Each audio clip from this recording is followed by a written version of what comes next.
Kabanata 3041. Si Wilbur ay isang batang lalaki ngunit may antas ng isang papuntang Celestial King. Ang kanyang pangalan ay nasa tuktok ng listahan ng True Dragon Board. Pagdating niya sa Acheron Island, nakita niya si Amin. Tumango siya at ngumiti kay Amin bilang pagbati. Pagkatapos ay ibinaling niya ang buong atensyon kay Severin. Nang madama niya ang natitirang aura ni Robin sa katawan ni Severin, nagulat siya.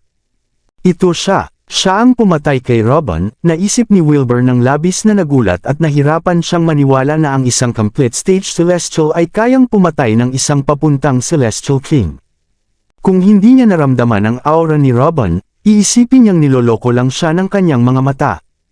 Hindi kalayuan, si Amin na nasa alanganin at hindi alam ang gagawin ay napansin na si Wilbur ay nagulat din tulad niya. Agad siyang nagpadala ng telepathic message kay Wilbur. Oy Wilbur, alam mo ba kung sino ang taong ito? Akala ko si Robin ay pinatay ng isang kapantay niya. Hindi ko inasahan na makita ang taong ito na pumatay kay Robin, isang mas mababang antas kaysa kay Robin. Nakuha ni Wilbur ang mensahe at tiningnan si Amin. Medyo kinabahan siya kay Severin dahil nagawa nitong patayin ang isang papuntang Celestial King kahit na isa lamang itong complete stage Celestial. Dahil dito, mabilis na sumang-ayon si Wilbur sa mungkahi ni Amin. Guminhawa si Amin nang marinig ang sagot. Tiningnan niya si Severin at nagsalita. Kumusta, sa tingin ko hindi pa kita nakikita noon. Saang sekta kakabilang? Patuloy na nag-iingat si Severin. Naninigas ang kanyang mga kalamnan. Inipon niya ang kapangyarihan mula sa Small Thousand Worlds at sumagot. Ako ay isang rogue cultivator. Halatang hindi ito pinaniwalaan ni Amin. Kinutya niya ito at sinabi na imposibleng isang rogue cultivator lang ito. Kakatapos mo lang patayin sina Robin at Ian, kaya tiyak na hindi ka isang rogue cultivator. Ang impormasyong ito ay ikinagulat ng mga tao mula sa Clearwind Sect at Heaven Palace. Ginoo, sinabi mo ba na ang taong ito ang pumatay kay Robin? Paano mapapatay ng isang complete stage Celestial ang isang papuntang Celestial King? Totoo ba ang narinig ko? Lahat ay nanlaki ang mga mata at hindi makapaniwala. Nag-iba rin ang tingin nila kay Severin. Tiningnan ni Severin si Amin ngunit hindi nagsalita. Sa sandaling iyon, umaasa siyang hindi na mauuwi sa labanan ng sitwasyon nila ni Amin at Wilbur dahil ito ang unang pagkakataon niya sa Celestial Realm. Kakatapos lang niyang patayin sina Robin at Ian, kaya kung may panibagong labanan pa, lalo lamang magiging mahirap para sa kanya ang mabuhay sa Celestial Realm. Nang makita ni Amin na hindi sumasagot si Severin, ngumiti siya ng mapanlait at umiwas ng tingin. Muling bumalik sa tahimik at kakaibang sitwasyon ang lahat. Patuloy silang nakaalerto habang nakatingin sa restriction sa langit sa ibabaw ng isla. Pagkaraan ng ilang minuto, nabasag ang banal na liwanag sa loob ng isla ang restriction, at naging napakalakas na alon ng enerhiya. Bago pa makagalaw ang sinuman, lumitaw ang isang portal malapit sa isla. Isang batang babae na may payat na katawan, magandang mukha, at maputing balat ang lumabas mula sa portal na nakasuot ng makulay na damit na parang bahaghari. Nagulat si Severin nang makita ang babae. Ito ang babaeng nakita niya noon pagkatapos niyang umalis sa isla kung saan nakuha niya ang fragment ng 4-element Divine Tree. Naalala ni Severin ang babae ng malinaw dahil sa impresyon na iniwan nito. Sa katunayan, mas kinatakutan niya ito kaysa kina Amin at Wilbur. Sina Amin at Wilbur ay handa ng kumilos. Ngunit nang makita nila ang babae, nagulat sila at nanigas ang kanilang mga katawan. Lalo na si Amin. Bulalas niya ng may gulat. Magandang araw, Miss Cowlide. Kilala ni Amin ang lahat ng Celestial Kings. Ang babaeng nakikita niya ay walang iba kundi si Cowlide na nagtatag ng Ingeni Paradise maraming siglo na ang nakalipas. Kahit na ang babae ay isa lamang clone ni Cowlide, mas malakas pa rin ang kanyang kapangyarihan kaysa sa isang papuntang Celestial King. Bilang tagapagmana ng Heaven Palace, hindi nang ahas si Amin na maging bastos o magpakita ng yabang sa kanya. Napakalaki ng agwat ng isang papuntang Celestial King at Celestial King. Napakadaling patayin ng isang Celestial King ang isang papuntang Celestial King. Ang sinabi ni Amin ay ikinagulat ng iba. Mabilis na yumuko si Wilbur at magalang na bumati. Magandang araw, Miss Cowlide. Ako si Wilbur, disipulo ng Clearwind Sect. Kumaway si Callide at ngumiti. Kumusta? Ito ay isa lamang clone ko. Ang tunay kong katawan ay nasa Border Sea. Naramdaman ko na may pagkakataon na bagay sa akin sa islang ito matapos ang merger kaya ipinadala ko ang aking clone dito. Sana wala kayong tutol kung kukunin ko ang kayamanan. Hindi nang ahas tumutol sina Amin at Wilbur kaya mabilis silang umiling. Samantala, nagulat din si Severin nang malaman ang tunay na pagkatao ng babae. Akala niya ay isang prodigy lamang si Callide na nakalista sa True Dragon Board. Ngunit isa pala itong Celestial King. Buti na lang at clone lamang ito at hindi ang tunay na katawan. Kung hindi, matagal na siyang tumakas. Huminga siya ng malalim para kumalma at iniwasan na ang pagtingin kay Callide. Hindi napansin ni Callide ang reaksyon ni Severin. Sumakay siya sa ulap at pumasok sa isla. Ang restriction ng isla ay walang epekto sa kanya. Pagkaraan ng ilang sandali, bumalik siya palabas na masaya at may malaking ngiti. Batay doon, inakala ni Severin na nakuha na ni Callide ang spiritual root fragment dahil hindi ito magiging ganoon kasaya kung hindi. Tahimik siyang napamura at balak nang umalis ng palihim. Ngunit sa sandaling iyon, narinig niya ang boses ni Callide na nagpatigas sa kanyang katawan. May magandang ugali ka. Napatay mo sina Robin at Ian sa antas na ito. Marahil ikaw ang may pinakamaraming potensyal na makaunawa ng iyong mga prinsipyo sa siglong ito. Kunin mo itong token, ito ay token ng Ingeni Paradise. Isipin mo itong regalo ko dahil sa pagkakaibigan ko sa Green Emperor. Natigilan si Severin sa narinig. Pakiramdam niya ay para siyang hinuberan at inilantad sa harap ni Callide. Mula nang makarating siya sa Celestial Realm, itinago niya ang Green Emperor Tower sa Small Thousand World. Hindi niya inasahan na matutuklasan ito ni Callide. Habang natigilan si Severin, isang palad na laki ng token na may makulay na banal na liwanag ang lumutang sa kanyang harapan. Salamat sa regalo. Pinapahalagahan ko ang iyong kabutihan. Hindi nang ahas na tumanggi si Severin kaya magalang niyang tinanggap ang token. Pagkatapos ay mabilis siyang umalis sa lugar. Nang makita ni Callide kung paano tumakbo palayo si Severin na para bang nakasalalay ang kanyang buhay, hindi niya napigil ang matawa. Hinawakan niya ang kanyang mukha at bamulong. Ganon ba ako katakot? Pagkatapos ay tumingin siya sa ibang direksyon ngunit patuloy na ngumiti. Bago ito, narating niya ang isang hindi pinangalanang isla na nakasaad sa treasure map na hawak niya at natagpuan si Severin nang gamitin niya ang space-time reversal. Walang complete stage celestial ang kayang pumatay ng isang papuntang Celestial King sa Celestial Realm. Bukod pa rito, dalawa laban sa isa ang laban. Matapos ang ilang pagsisiyasat, bahagya niyang nasilayan ang nakaraan ni Severin at nalaman niyang kilala ni Severin ang Green Emperor at nag-cruise na ang kanilang landas noon.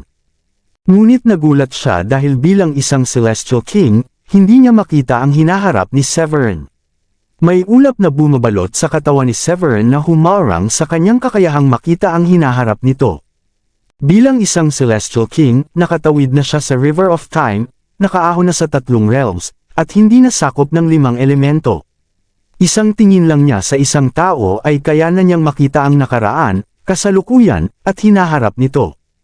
Ngunit hindi ito gumana kay Severin, na lalong nakakuha ng atensyon ni Callide. Kung ang isang complete stage celestial ay kayang hadlangan siya sa pagtingin sa hinaharap, maaaring may sandata o kaya manang may ganitong kakayahan ang taong iyon. O kaya naman ay magiging kasing lakas niya o mas malakas pa sa hinaharap. Ibig sabihin, maaabot ng taong iyon ang kanyang mga prinsipyo at magiging isang Celestial King. Sa linya ng hinaharap, ang araw na ito ay nakaraan na ng taong iyon at mababawi niya ito kapag naging Celestial King na siya. Isa pa ito sa dahilan kung bakit hindi niya makita ang hinaharap ni Severin. Kaya nagdesisyon si Callide na ibigay ang token ng Ingeni Paradise kay Severin. Tumigil siya sa pag-iisip at bamulong. Oras na para bumalik. Sa sumunod na sandali, naglaho siya sa hangin. Wala kahit sina Amin o Wilbur ang nakapansin kung paano siya nawala. Nagtinginan sina Amin at Wilbur at namangha sa kapangyarihan ng isang Celestial King. Samantala, mas lalo silang naging mausisa kung sino talaga si Severin, dahil ang isang Celestial King ay hindi basta-basta nagbibigay ng token sa kahit sino. Kapag nakuha ni Severin ang pabor ng isang Celestial King, wala nang lugar sa 9 heavens at 10 lands na hindi niya mapupuntahan basta hindi siya mamamatay. Bukod pa rito, binanggit ni Kal-Lide ang pangalan ng Green Emperor sa kanilang pag-uusap. Hinawakan ni Amin ang kanyang ulo at may seryosong ekspresyon na nagsalita. Maaaring siya ang tagapagmana ng Green Emperor. Iyon lamang ang lohikal na dahilan kung bakit kakaiba ang pagtrato ni Kal-Lide kay Severin at binigyan siya ng token na kinatatakutan ng lahat sa realm. Kahit na ang token ay mula sa Ingeni Paradise, ito ay personal na ginawa ng isang Celestial King sa pamamagitan ng pagkuha ng mga prinsipyo ng langit at lupa. Kaya nitong salagi ng atake ng isang Celestial King at napakabihirang kayamanan. Lahat ay kailangang ituring ang may hawak ng token na parang isang Celestial King. Ilang siglo na ang lumipas mula nang may nakakita ng ganitong kayamanan. Kaya naman nagulat si Amin nang ibinigay ni Kal-Lide ang token kay Severin. Tumingin si Wilbur sa direksyon na tinakasan ni Severin at bumulong sa sarili. Sa tingin ko, magbabago na ang rankang sa True Dragon Board. Siguro kailangan kong sabihin ito sa aking sekta para subukang i-recruit siya. Kung makakapagkasundo kami bago ang susunod na paglalakbay sa Border Sea, maganda iyon. Dahil sa ideyang iyon, agad nagpaalam si Wilbur at bumalik sa Clearwind Sect upang ipaalam sa mga elder ang kanyang plano. Dahil nakuha na ni Kal-Lide ang kayamanan sa isla, hindi na nagtagal si Amin doon. Bumaba siya sa isla, naghanap ng ilang kayamanan, at agad na bumalik sa Heaven Palace. Si Severin naman ay gumamit ng 5-element escape technique upang tumakas mula sa isla.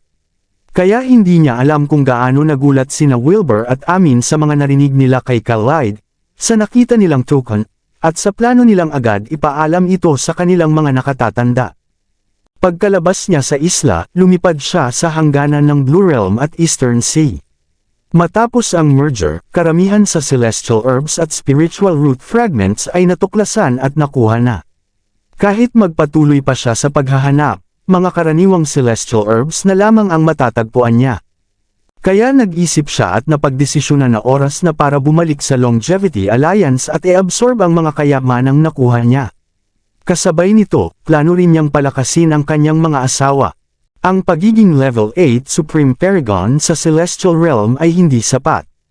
Kung haharap sila sa Devil Realm o pagsalakay ng extraterrestrial sa hinaharap, hindi sapat ang lakas ng kanyang mga asawa para protektahan ang sarili nila. Siyempre, sapat ang lakas niya para protektahan sila, pero maaaring may mga hindi inaasahang pangyayari. Mas mabuti kung kaya rin nilang ipagtanggol ang sarili nila. Kaya nagdesisyon si Severin na tulungan sina Dayan at ang iba pa na umabot sa Celestial. At hindi siya aalis hanggat hindi ito natatapos. Malawak at napakalaki ng Celestial Realm. Ang distansya mula Eastern Sea hanggang Blue Realm ay daan-daang libong milya. Kahit na si Severin ay isang complete stage Celestial, ilang minuto pa rin ang kailangan niya para marating ang Blue Realm. Nang makabalik siya sa teritoryo ng Gronde Uno Sacred Land, ginamit niya ang Heavenly Heart Imprint sa pagitan ng kanyang noo upang saklawin ang buong Blue Realm at hanapin sina Dayan at ang iba pa. Nandoon pa rin sila sa hangganan ng Eastern Sea at naghahanap ng mga spiritual herbs. Sila ang pinakamalalakas sa lugar na iyon. Alam ni Severin na maganda ang kanilang naging panghuhuli dahil masaya silang lahat. Matapos matiyak na ligtas ang kanyang mga asawa, ibinalik niya ang kanyang Divine Sense at pumasok sa practice room sa Enchanted Peak. Umupo siya sa enlightenment mat na nakakross ang mga paa. Sa isang pag-iisip, pumasok siya sa Small Thousand Worlds at pumitas ng isang peach mula sa Chaotic Peach Tree. Kumagat siya at ang katas nito na may kasamang malaking dami ng rules of heaven and earth ay damaloy sa kanyang katawan na parang walang katapusang ilog. Pagkatapos ay agad siyang nag-cultivate upang i-refine ang mga rules na iyon para lalo pang palakasin ang kapangyarihan ng langit at lupa sa kanyang katawan. Matapos kainin ang peach, naramdaman niya na napakalakas na ng power ng langit at lupa sa kanyang katawan na halos tumatama na sa pader ng Small Thousand Worlds ang inner world niya.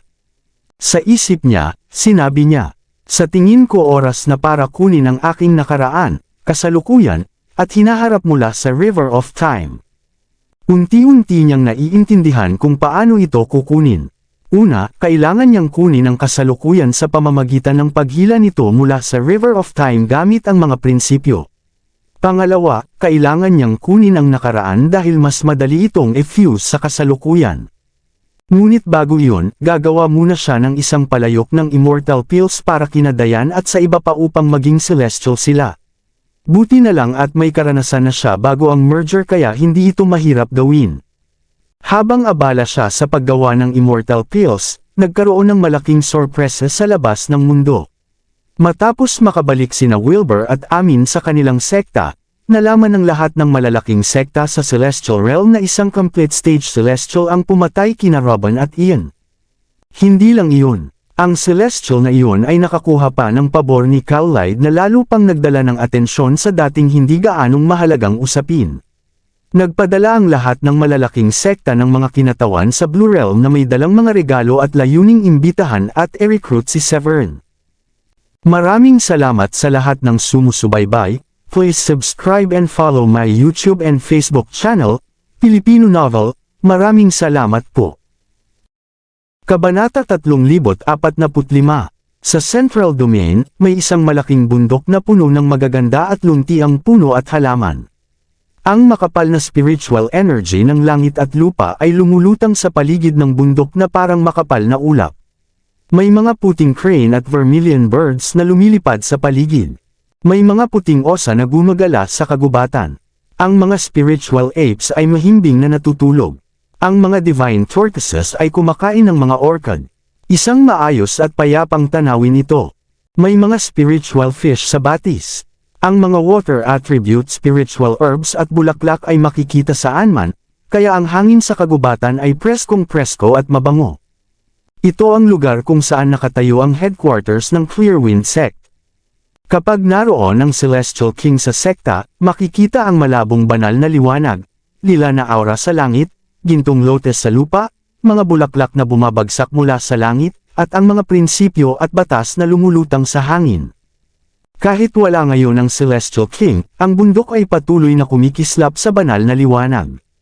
Sa sandaling iyon, ang Great Elder ng Clearwind Sect na si Julius ay nakikinig sa ulat ni Wilbur. Hinaplos niya ang kanyang balbas habang seryoso ang mukha.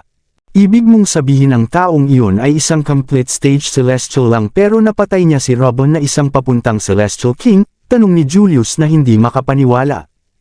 Ang agwat ng isang Celestial at isang papuntang Celestial King ay parang langit at lupa. Ilang taon na ang lumipas mula nang may isang Celestial na nakapatay ng mas mataas ang antas kaysa sa kanya. Tumango si Wilbur at sumagot, "Oo, ang Celestial King ng Ingeni Paradise ay nagbigay pa ng token sa taong iyon." Hindi niya binanggit ang pangalan ni Kal-Lide. Ang bawat Celestial King na nakaabot sa kanilang mga prinsipyo ay lampas na sa oras at kapalaran. Malalaman nila kung binabanggit ang kanilang pangalan. Nag-isip si Julius. Pagkaraan ng ilang minuto, bumantong hininga siya.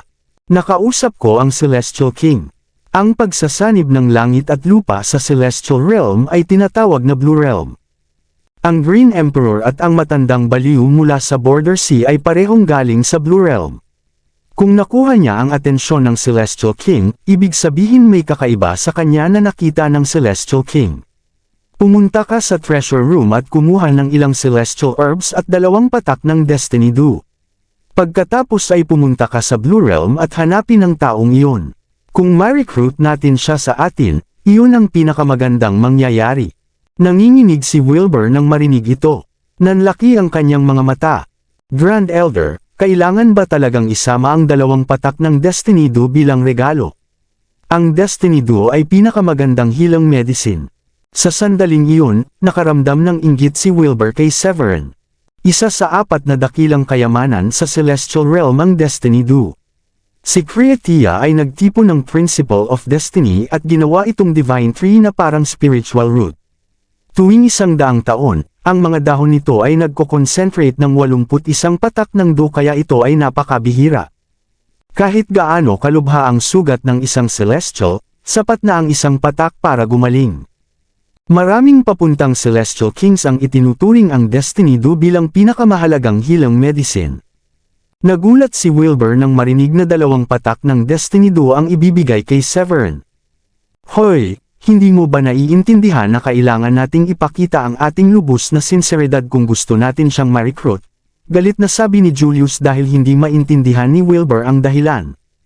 Bilang isa sa 4 na dakilang sekta sa Celestial Realm at may sariling Celestial King, hindi kailanman kinailangang tretuhin ng Clearwind Sect ang isang complete stage Celestial ng ganitong paggalang at sinseridad. Sa kasalukuyang sitwasyon at sa pagsasanib ng Devil Realm, ang Celestial Realm ay babalik sa kapaligiran ng Blue Celestial Realm noong sinaunang panahon. Ito ang magiging gintong panahon ng pag-unawa sa mga prinsipyo. Ang mga Celestial Kings ay hahanap ng pagkakataon na maging papuntang Celestial Region. Samantalang ang mga papuntang Celestial King ay hahanap ng pagkakataon upang umunawa at maging tunay na Celestial King. Ang mga karaniwang tunay na immortal ay tiyak na nais ding umakyat bilang mga quasi-royal celestial. Sa napakalawak na mundo, ang mga nilalang ay naglalaban-laban tulad ng magkakasalungat na agos sa ilog, at ang 8 celestial ay nasisiyahan sa pagkakataong ipakita ang kanilang lakas bilang patunay ng kanilang kaliwanagan. May mga bali-balita na ang Heaven Palace ay nagnanais magpasya sa kapalaran ng lahat ng lahi at buhayin muli ang sinaunang Heavenly Court. Gayun din, may ambisyon si Vulcan na pamunuan ng mundo at umakyat bilang Path Ancestor. Kahit walang direktiba ni Creatia, hindi rin pumapayag ang Clearwind Sect na may mauna sa kanila. Nag-atubili si Wilbur ng kaunti bago tumango at nagsabi na agad niyang aasikasuhin ito. Ganoon din ang nangyayari sa Heaven Palace sa 9 Heavens. Bilang tagapagmana ni Lawrence, lumuhad si Amin sa harap ng Royal Chambers ni Lawrence at iniulat ito sa clone ng kanyang master. Pagkalipas ng ilang sandali, isang sinaunang tinig ang narinig sa isip ni Amin. Sinabi nito na mabuti at kumuha siya ng ilang Aetern Golden Pills para sa taong ito. Itinatag nila ang Longevity Alliance sa bagong Blue Realm at maaaring kailanganin nila ang kanilang suporta kung nais nilang ibalik ang Imperial Court sa hinaharap. Natigilan si Amin at nabigla ng husto.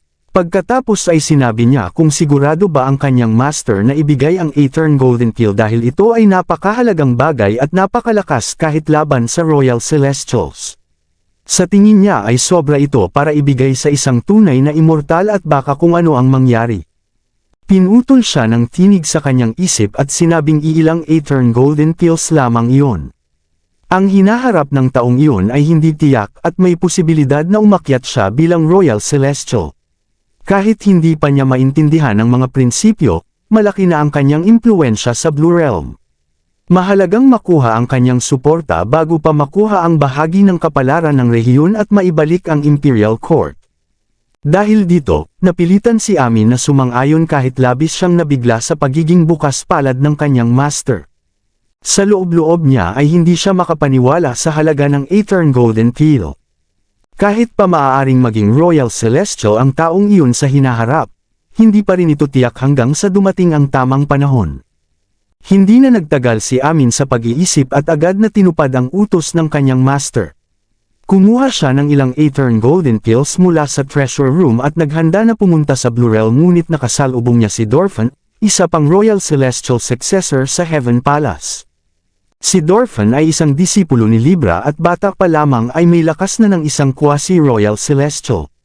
Nang makita niya ang bote ng pills sa kamay ni Amin, sumama ang kanyang tingin at tinanong kung bakit marami ito dahil ito ay isa sa pinakamahalagang kayamanan ng Heaven Palace.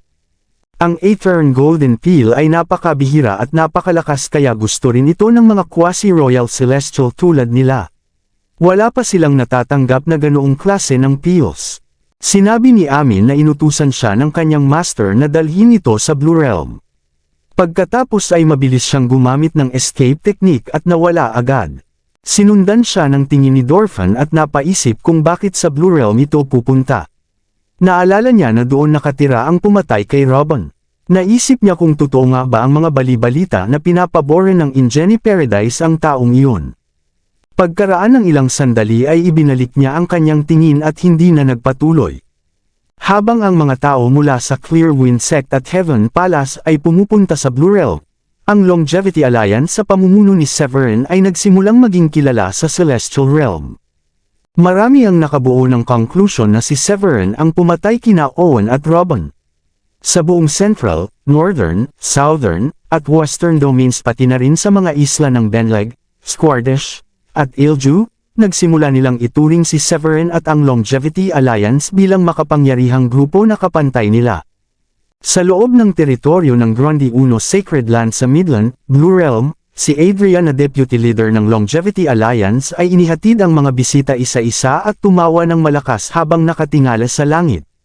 Sino ba ang mag-aakalang si Severin ay magkakaroon ng napakalaking katanyagan sa pagpasok pa lamang niya sa Celestial Realm? Maging ang mga pinakamataas na kapangyarihan tulad ng Clearwind Sect at Heaven Palace ay nagpadala ng mga sugo upang mag-alay ng mga regalo sa kanya. Si Rinold at ang iba pa ay nakangiti ng malawak, na halatang puno ng pagmamalaki. Si Amethyst naman ay tila malalim ang iniisip habang nakatingin sa direksyon kung saan umalis sina Amin at ang iba pa. Ang reputasyon ng Longevity Alliance ay tuluyan ng tumibay sa Celestial Realm, at ang pangalan ni Severin ay nababanggit na kasabay ng 10 pinakamalalakas na quasi-royal celestial prodigy sa True Dragon Board. Gayunpaman, ang hindi maunawaan ni Amethyst ay kung bakit ang mga makapangyarihang puwersa tulad ng Clearwind Sect at Heaven Palace ay personal na nakikipag-ugnayan kay Severin. May hinala pa siya na baka ang mga puwersang iyon ay gustong makipag-alyansa sa kanila. Sa kanyang pagkakaalam, ang Clearwind Sect at Heaven Palace ay parehong pinamumunuan ng mga Royal Celestials. Hindi sila basta-basta papansin sa isang perfect stage true immortal, lalo na hindi sila magbibigay ng napakahalagang kayamanan. Ngunit tila iyon mismo ang ginagawa nila. May nakita na rin silang ilang kayamanang ibinigay ng mga puwersang iyon. Kahit hindi nila lubos na nauunawaan ang gamit ng Dew of Destiny at Aetern Golden Keel, kitang-kita ang ningning ng batas at ang mayamang halimuyak nito na hindi maaaring peke. Dahil sa dami ng iniisip, hindi niya lubos maunawaan ang dahilan kaya sinabi na lamang niya na ang mga ganitong bagay ay dapat desisyon ng leader ng alyansa. Pagkatapos ay nagpaalam si Amethyst kina Adrian at sa iba pa at dumiretso sa Enchanted Peak dala ang mga regalo mula sa malalaking puwersa. Samantala, sa loob ng training room ng Enchanted Peak, si Severin ay nakaupo ng naka-cross-legged sa harap ng alchemy furnace na nag-aapoy ng celestial fire. Lubos siyang nakatutok habang pinagmamasdan ng Saturna Peaches na sinusunog at hinahalo kasama ng iba pang sangkap sa loob ng kaldero. Patuloy ang pagdagdag ng mga halamang gamot hanggang sa ang 3,000 daan ay umagos mula sa kanyang inner world na parang makukulay na dragon patungo sa kaldero. Ang hindi mabilang na liwanag ng Celestial ay bumalot sa spiritual liquid habang hinihigop nito ang asensya ng 5 elemento. Nagpatuloy ang proseso buong araw at si Severin ay labis na pinagpapawisan ng malapit na itong matapos. Sa wakas, nakita ng kanyang divine senses na ang spiritual liquid sa loob ng kaldero ay nagiging mga pil. 9 na pil na kasing laki ng hinlalaki ang nabuo, kumikinang sa divine light, 5 elemento, at heptagold thunder. Bawat isa ay naglalaman ng isang tiyak na daan. Sa sandaling mabuo, ang mga pil ay tila may sariling kamalayan at lumabas sa kaldero patungo sa langit. Ang malinaw na kalangitan ng Blue Realm ay agad na natakpan ng kulob ng sila ay umangat. Sa gitna ng pagsubok, ang ilang pil ay tila nagbago at naglabas ng mas maningning na liwanag. Ang mga prinsipyo ay nakapaloob sa kanila kaya naging light blue ang kulay nito. Inabot ni Severin ang mga pil na nakaligtas sa tribulation at sinuri ito ng may kasiyahan. Napakaganda, mas epektibo ang mga pil na ito kaysa sa mga nauna kung ginawa gamit ang Celestial Peaches. Bagaman inaasahan na iyon dahil sa pagdagdag ng iba pang sangkap. Naniniwala si Severin na ang mga pil na ito ang susi upang makapag-breakthrough sina Dayan at ang iba pa at maabot ang immortalidad. Malaki ang maitutulong nito sa pagpapalakas ng Longevity Alliance. Inilagay niya ng maingat ang mga pil at agad na lumabas sa silid. Pagdating ni Severin sa courtyard sa labas ng bahay, agad siyang sinalubong ni Dayan at ng iba pa niyang mga asawa. Severin sinabi ni Dayan habang iniaabot ang isang singsing, na si Sect Leader Amethyst ay dumating kaninang umaga dala ang ilang regalo mula sa mga kinatawan ng Heaven Palace at Clearwind Sect. Mga regalo tanong ni Severin habang agad siyang naging interesado. Doon niya napagtanto na sobrang nakatutok siya sa paggawa ng pills kanina kaya hindi niya namalayan ang pagdating ni Amethyst upang ibigay ang mga regalo kina Diane at sa mga babae. Kinuha ni Severin ang bagay at agad na sinuri ito gamit ang kanyang divine senses. Sa loob ay nakita niya ang dalawang patak ng berdeng spiritual liquid na nakalutang sa hangin.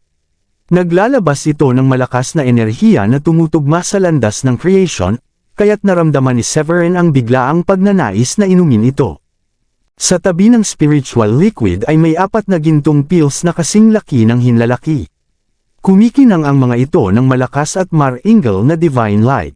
Kahit si Severin na nasa antas na ng true immortal ay naramdaman na parang sapat na ang isang amoy lamang nito upang mabuksan ang kanyang mga hadlang sa cultivation. Lumaki ang mga mata ni Severin sa gulat. Ito ang Dew of Destiny, isang napakahalagang healing item mula sa Clearwind Sect. At ang 4 na pill na ito ay ang Aetern Golden Pill mula sa Heaven Palace. Nagulat siya dahil napaka-generous ng Clearwind Sect at Heaven Palace na magbigay ng ganitong uri ng kayamanan sa kanya. Nalaman niya ang tungkol dito mula sa Jade Plaques ni Elisa na naglalaman ng detalyadong impormasyon tungkol sa mga malalaking puwersa sa Celestial Realm pati na rin ang mga pill at bihirang kayamanan. Ang Dew of Destiny at Aetern Golden Pill ay parehong may malalim na epekto kahit sa mga Royal Celestial.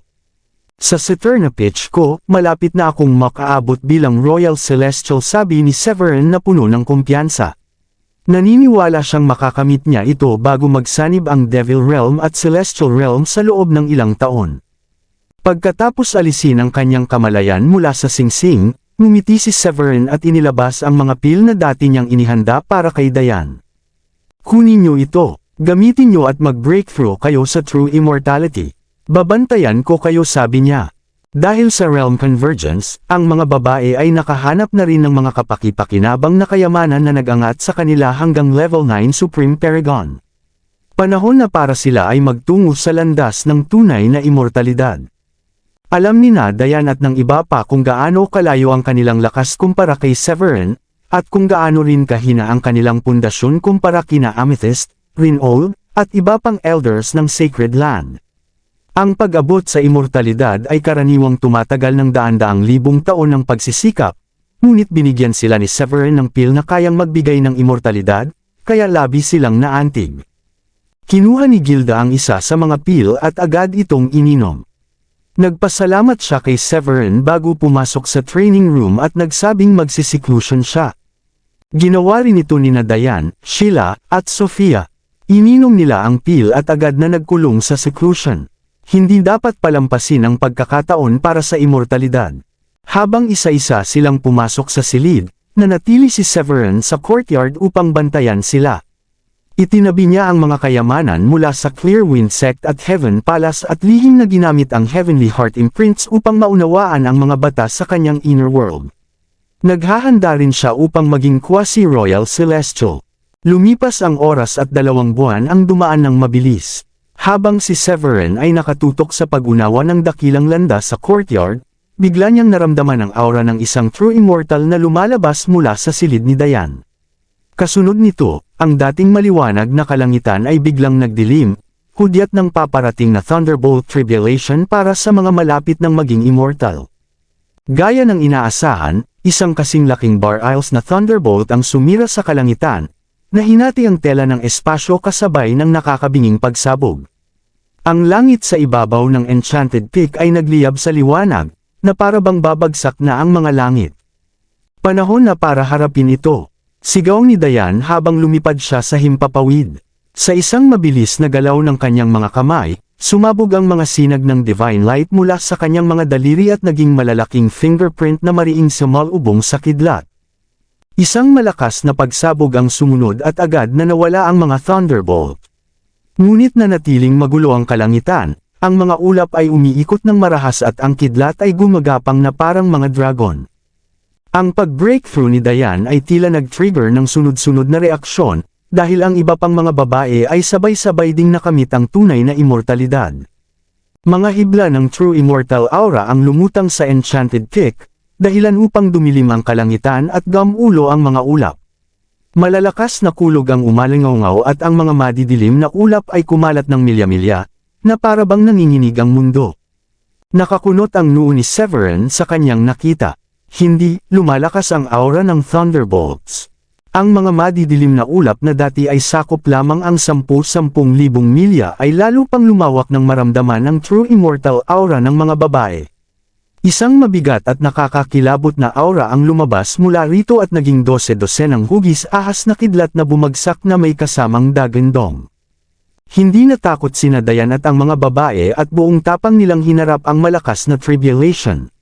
Ginamit nila ang kanilang spiritual treasures, malalakas na teknik, at nanindigan sa gitna ng pagsubok. Matapos ang kalahating araw at 81 thunderbolt, lumabas sina Dayan at ang mga babae na mapatla at pagod. Ang kanilang sobrang pagod ay nagdulot ng kirot sa puso ni Severin. Gumawa siya ng 4 na sinag ng spiritual light upang ibalik ang kanilang naubos na enerhiya gamit ang kapangyarihan ng creation mula sa kanyang small thousand worlds. Nang makabawi si Gilda, nagpakita siya ng ngiting puno ng pride. Immortal na kami. Nagningning ang mata ng iba pang babae habang sabay nilang naramdaman ang saya. Ang maging immortal ay isang pangarap para sa marami, at natupad nila ito. Binabati ko kayo. Proud ako sa inyo, sabi ni Severin na nakangiti. Lumapit siya at niyakap ang mga babae, nabawasan ang kanyang pag-aalala. Nag-alala siya habang naghahanda siya para sa kanyang sariling pagseseklod upang maabot ang quasi-royal celestial status. Ang pag-abot sa quasi-royal celestial status ay nangangailangan ng pag-unawa sa ilog ng panahon at kontrol sa 3 incarnations, at kahit si Severin ay hindi sigurado kung maaabot niya ito bago magsanib ang Devil Realm at Celestial Realm sa loob ng 2 taon. Kailangan din niyang manatiling alerto at alagaan sina Dayan at ang mga babae. Kahit naging kilala na ang Longevity Alliance sa Celestial Realm, walang kasiguraduhan na mananatiling ligtas ang Blue Realm sa mga posibleng pag-atake. Ang Heaven Palace at iba pang domain ay mayroong mga Royal Celestials at halos 10 quasi-Royal Celestials. Si Amethyst at Adrian lamang ay hindi sapat upang makalaban sa mga ganoong kalaban. Ngayon na naging immortals na sina Dayan at ang kanyang mga asawa, kahit papaano ay kaya na nilang ipagtanggol ang sarili nila. Habang tinitingnan niya ang mga babae at ang kanilang bagong natamong immortalidad, sinabi ni Severin, ngayon ay magdiriwang tayo. Gawin natin itong engrandi. Itinabi ni Gilda ang kanyang buhok at tumango, at sinabi na imbitahan din ang kanyang ama at ang mga dating miyembro ng Sky Blue Sect. Oo, gawin natin iyon, sagot ni Dayan at ng iba pa na masaya. Ipinakalat ni Severin ang kanyang malakas na spiritual consciousness sa buong Blue Realm at nagpadala ng mga mensahe kina Woolrich, Felipe, sa mga dating elders ng Sky Blue Sect, at sa lahat ng 12 dating Hall Masters. Kabanata 350. Ang pagtitipon ay may espesyal na kahulugan para sa lahat, hindi lamang para ipagdiwang ang pag-abot sa immortalidad ng mga asawa ni Severin kundi dahil din sa kanilang kasiyahan sa buhay sa Celestial Realm. Sa anumang dahilan, nag-enjoy sila hanggang gabi. Pagkalipas ng ilang araw, sumilip ang araw sa abot tanaw at binoha ng gininto ang sinag ang maagang umaga. Lumabas si Severin mula sa kanyang silid na may preskong pakiramdam habang nilalasap ang init ng araw at iniunat ang kanyang katawan. Tiningnan niya ang kanyang mga asawang mahimbing na natutulog at ngumiti. Panahon na rin para sa aking seclusion, sabi niya bago agad na nagtungo sa training room. Matapos ang ilang araw ng kasiyahan, nagdesisyon siyang italaga ang sarili sa seclusion at maghanda sa kanyang paglalakbay tungo sa pagiging quasi-royal celestial. Nakaupo ng naka-cross-legged sa training room, inilagay ni Severin ang 2 sitter na peaches sa kanyang harapan bago ininom ang Aetern Golden Pill na ipinadala ni Amin mula sa Heaven Palace. Sa tulong ng mga kayamanang ito, naniniwala siyang makakamit niya ang breakthrough bilang quasi-royal celestial. Nang pumasok sa kanyang sistema ang isang sitter na peach, sumabog ito sa dalisay na enerhiya na agad nagdulot ng kaguluhan sa loob ng kanyang small thousand worlds. Sa loob ng orihinal na espasyo, nagsama-sama ang iba't ibang batas na bumuo ng walang katapusang kaguluhan ng divine light. Ang kanyang kaluluwa ay sumipsip sa mga landas na iyon na parang espongha, at masusing inuunawa ang bawat isa. Pumasok siya sa isang trance at lumawak ang kanyang aura na tila walang hanggan tulad ng kalangitan at mundo sa labas. Lumipas ang 1 taon, at isa pa. Sa panahong iyon, sunod-sunod na kinain ni Severin ang mga Saturna peaches at Aethern golden fields at kalaunan ay naunawaan ang lahat ng 3,000 daan. Dumating ang araw na ang aura sa Enchanted Peak ay naging napakalakas at bumalot sa buong Blue Realm na parang nakakatakot na presensya. Sa malayong ilog ng panahon, ang primal spirit ni Severin ay nakatayo sa gitna ng magulong agos habang naglalakad sa isang banal na tulay na binuo ng 3,000 daan. Matapos ang mahigit 1 taon ng seclusion, naabot ni Severin ang rurok ng pag-unawa sa dakilang landas at sa maliit na mundo sa loob ng kanyang katawan. Doon niya napagtanto na upang makapagpatuloy pa, kailangan niyang kunin ang kanyang 3 sarili, ang nakaraan, kasalukuyan, at hinaharap mula sa ilog ng panahon at pagsamahin ang mga ito. Ang hirap ay nasa pagkuha ng kanyang nakaraan at hinaharap na sarili, dahil ang nakaraan ay kasaysayan na at ang hinaharap ay hindi patiyak. Si Severin ay nawala ng ideya hanggang sa makakita siya ng pagkakataon ilang araw bago. Tinahak niya ang ilog ng panahon at muling naranasan ang kanyang mga nakaraang sandali, kabilang ang kanyang pagdating sa Celestial Realm at ang kanyang buhay bilang true immortal sa Blue Realm. Nagpakita ang mga ito bilang mga alon ng panahon.